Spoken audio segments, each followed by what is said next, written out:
കിച്ചു സുധിയുടെ വീഡിയോയ്ക്ക് പിന്നാലെ പൊട്ടിത്തെറിച്ച് രേണു സുധി. സബ്സ്ക്രിപ്ഷൻ തുടങ്ങിയ സമയത്ത് വേണ്ടാന്ന് പറഞ്ഞിരുന്നുവെങ്കിലും താനത് ചെയ്യില്ലെന്നായിരുന്നു രേണു പറഞ്ഞത്. കിച്ചുവുമായുള്ള ചാറ്റും പുറത്തുവിട്ടു. ഭാവിയെ വരെ ബാധിക്കുന്ന പല കാര്യങ്ങളും ഉണ്ടെന്നും അതൊന്നും തന്നെക്കൊണ്ട് പറയിപ്പിക്കരുതെന്നും രേണു പറയുന്നു. ഋതപ്പനേക്കാൾ കൂടുതൽ കിച്ചുവിനെ സ്നേഹിച്ചുവെന്നും പണ്ടത്തെ കിച്ചു എന്ന രാഹുൽ ദാസിനെക്കുറിച്ച് ചില പോലീസ് സ്റ്റേഷനിൽ അന്വേഷിച്ചാൽ അറിയാമെന്നും രേണു പറയുന്നു. രേണുവിൻ്റെ വാക്കുകൾ ഇങ്ങനെയായിരുന്നു: കുറ്റപ്പെടുത്തിയവർ പോലും എനിക്ക് വേണ്ടി പ്രാർത്ഥിക്കുന്ന സമയമാണ്. ഈ സമയത്ത് തന്നെ കിച്ചു എന്ന രാഹുൽ ഒരു വീഡിയോയുമായി വന്നിട്ടുണ്ട്. സബ്സ്ക്രിപ്ഷൻ കാരണമാണ് അമ്മയെ വെറുത്തതെന്നൊക്കെ പറഞ്ഞിട്ട്. സുധിച്ചേട്ടൻ മരിച്ച ശേഷം എന്തു തുടങ്ങിയാലും അത് ഞാൻ കിച്ചുവിനെ അറിയിക്കുമായിരുന്നു. എൻ്റെ കയ്യിൽ തെളിവുണ്ട്. സബ്സ്ക്രിപ്ഷൻ തുടങ്ങിയപ്പോൾ ഇനി മേലാൽ ചെയ്യരുതെന്നല്ല അവൻ പറഞ്ഞത്. അവനത് പറഞ്ഞിരുന്നെങ്കിൽ മോനെ കിച്ചു, അമ്മ അത് തുടങ്ങിയില്ലായിരുന്നു. പക്ഷേ മോൻ എന്താ പറഞ്ഞതെന്ന് അറിയോ? ഗുഡ് എന്ന്. ചുണ്ടിൻ്റെ വീഡിയോ വന്നപ്പോഴാണ് കിച്ചു എന്നോട് സംസാരിക്കുന്നത്. അത്രയും നാൾ അവൻ ഒന്നും പറഞ്ഞിട്ടില്ല. എത്രയോ പേരത് ചെയ്യുന്നു. അവർക്കില്ലാത്ത പ്രശ്നമാണോ എനിക്ക്? പൈസ കിട്ടുന്നല്ലോ. അന്ന് 2.5 ലക്ഷം രൂപയൊക്കെ എനിക്ക് കിട്ടിയിരുന്നു എന്നാണ് ഞാൻ പറഞ്ഞത്. അത് കിച്ചു പുറത്തുവിടേണ്ട കാര്യമുണ്ടായിരുന്നു. കിച്ചുവിനെ നിയന്ത്രിക്കുന്ന ഒരു സ്ത്രീയുണ്ടെന്ന് എനിക്കറിയാം. അവർക്കൊന്നും അറിയില്ല. ഒന്നും അറിയാതെ എൻ്റെ മെക്കെട്ട് കയറാൻ വരരുത് ദയവ് ചെയ്ത്. ഞാൻ ക്യാൻസർ രോഗിയാണ്. ഇനിയെങ്കിലും കിച്ചു ഈ അമ്മേനെ വെറുതെ വിട്. നീ എന്നെ നോക്കണ്ട, എനിക്ക് ഗുണവും ചെയ്യണ്ട, അമ്മ എന്നും വിളിക്കണ്ട.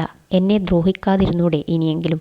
ഞാൻ മരിച്ചാൽ പോലും എനിക്ക് ഒന്നും ചെയ്യണ്ട. ഞാൻ പ്രസവിച്ച എൻ്റെ ഋതപ്പനേക്കാളും ഞാൻ നിന്നെ സ്നേഹിച്ചു. ഞാൻ ഉറക്കമൊഴിച്ച് ചെയ്ത ജോലിയിൽ നിന്നും കിട്ടിയ പൈസ നിനക്ക് തന്നു. നിന്റെ പെറ്റതല്ല ഇട്ടിട്ട് പോയത് മുതലുള്ള കാര്യങ്ങൾ നീ എന്നോട് പറഞ്ഞിട്ടുണ്ട്.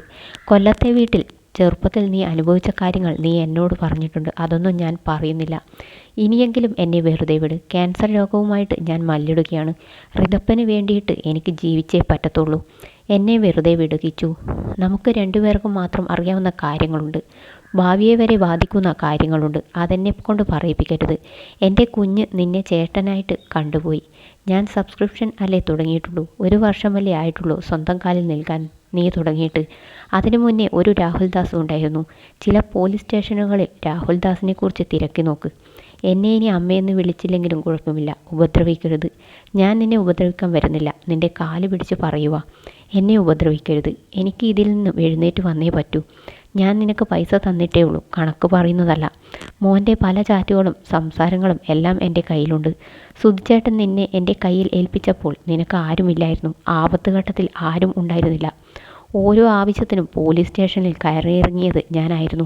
രാഹുൽ ദാസിനെ പറ്റിയുള്ള ലാസ്റ്റ് വീഡിയോ ആയിരിക്കണം ഇത്. ഇനി എന്നെക്കൊണ്ട് ഇത് ചെയ്യിപ്പിക്കരുത് കിച്ചു. എനിക്കിനി വയ്യ. കിച്ചു എന്നെ വന്ന് കാണണ്ട. ആരുടെയും വിഷമം തീർക്കാൻ വന്ന് കാണണ്ട. ഇന്ന് വരെ കാണുകയോ വിളിക്കുകയോ മിണ്ടുകയോ ചെയ്തില്ലല്ലോ. വേണ്ട, ഇനി അത് വേണ്ട. ഈ ഉള്ളവരെ വെറുതെ വിട്ടേക്ക്. ഞാൻ ചത്താൽ പോലും എൻ്റെ ശവം വന്ന് നീ കാണരുത്. റീത്ത് പോലും ആരും വയ്ക്കണ്ട. എന്നെ വെറുതെ വിട്ടേക്ക്.